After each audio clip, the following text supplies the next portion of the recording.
The Iowa Hawkeyes. They went 8-5 last year under head coach Kirk Ferentz, who's been there feels like forever. Yeah. It's like I don't remember a time when he wasn't there. I know that's not accurate, but yeah, 8-5, which is another consistent year for them, another solid year for them as they kind of learn to do.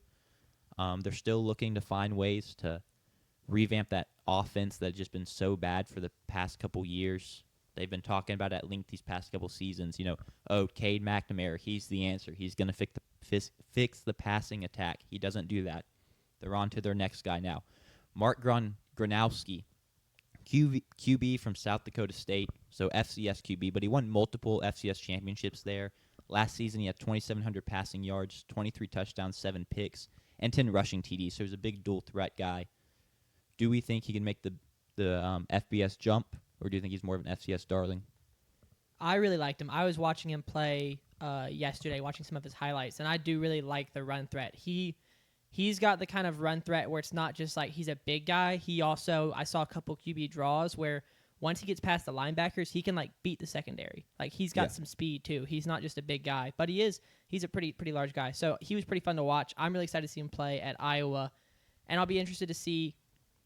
I feel like I don't remember. McNamara was more of a passer, right? So I think it'll be good for them. I really wish that Caleb Johnson is that right? Caleb Johnson, the running back, was still there because that could have been a really fun backfield. It's kind of sad that Johnson's out the door and now they bring in a dual threat quarterback. But I'm excited to see him play. I think he's got a good chance of making the jump. JP, I love him. He's really fun. They ran a lot of design QB runs at South Dakota State.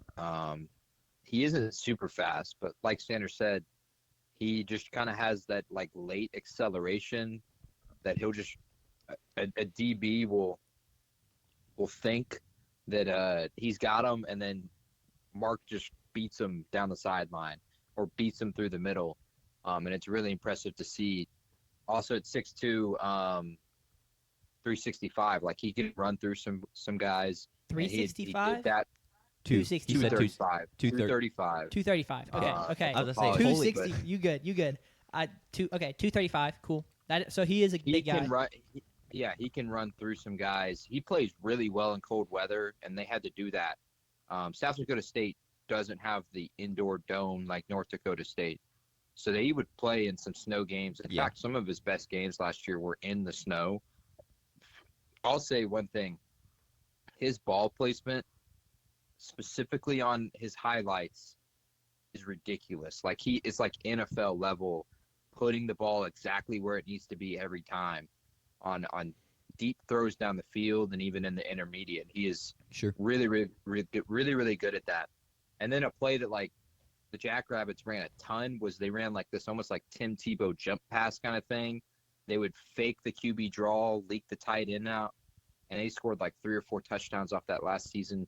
So Jackrabbits had a really high-powered offense, a lot of explosive plays, but now he comes to Iowa, and I'm really curious how they're going to use him, if they're going to let him do any of that. If they did, I think they're going to have a chance to be successful finally for their standards as an offense.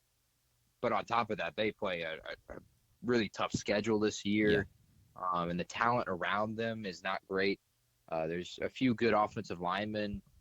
There's some good defenders there with chances to be in the NFL. But I just don't see them competing both sides of the ball because they're not elite defensively this year. They're above average. Yeah. And I think that's just going to be a downside for the Hawkeyes this year. But I hope we get to finally see a quarterback play with some flair for the Hawkeyes. And I think if you give Gronowski the chance, I think he'll do that. Yeah, I agree. They got to give him the chance. And I think you made a great point. At least he's a runner, and they've had a lot of pocket passers recently. So even if maybe the passing game doesn't take off like they'd hope, he can still make some plays with his legs. You mentioned the offensive lineman, JP. It's Jennings Dunker and Logan Jones both look to be potential top 3 round draft picks. They're both very good. So he's going to play behind a pretty good offensive line there in Iowa, which they always seem to have. Kamari Moulton is the back that is going to have to try and replace. You just said his name. Caleb Johnson. Caleb Johnson, thank you. I literally blanked on it. Caleb Johnson was fantastic for them running the ball last season. He's going to have to step up. But yeah, I agree. The schedule shakes up pretty poorly for them, and also just having to play Iowa State at Iowa State week 2. They do it every year, but it's a tough out of conference draw. So over under 7.5. What are we thinking?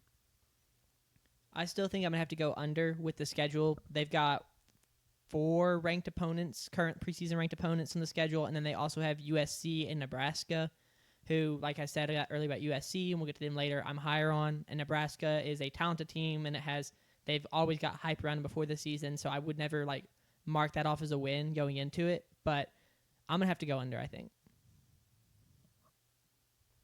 Yeah, I've got the under as well. I'd be curious to see how many of these games they're favored in. For the win total to be 7.5, they wouldn't be favored against Iowa State, Indiana, Penn State, Oregon. They're not going to be favored at USC. When we get there, they're not going to be favored at Nebraska. So I just don't see how this team gets to 8 wins. Under feels like a lock, if you're asking me personally. Yeah, I'm also taking the under. I feel like a lot of teams in the same tier as them last year in the Big Ten got better, and we'll get to them later. And I feel like they're going to sit around the same, so they'll get passed up, even though maybe they don't really get worse. But maybe we'll at least see some exciting QB play from them for once. So I will say this. I don't know what the defense is going to look like. Iowa typically has a very good defense. With Gronowski at quarterback, I feel like on defense they usually allow less than 20 points a game, right? It's got to be in the teens. Yeah, they've been elite.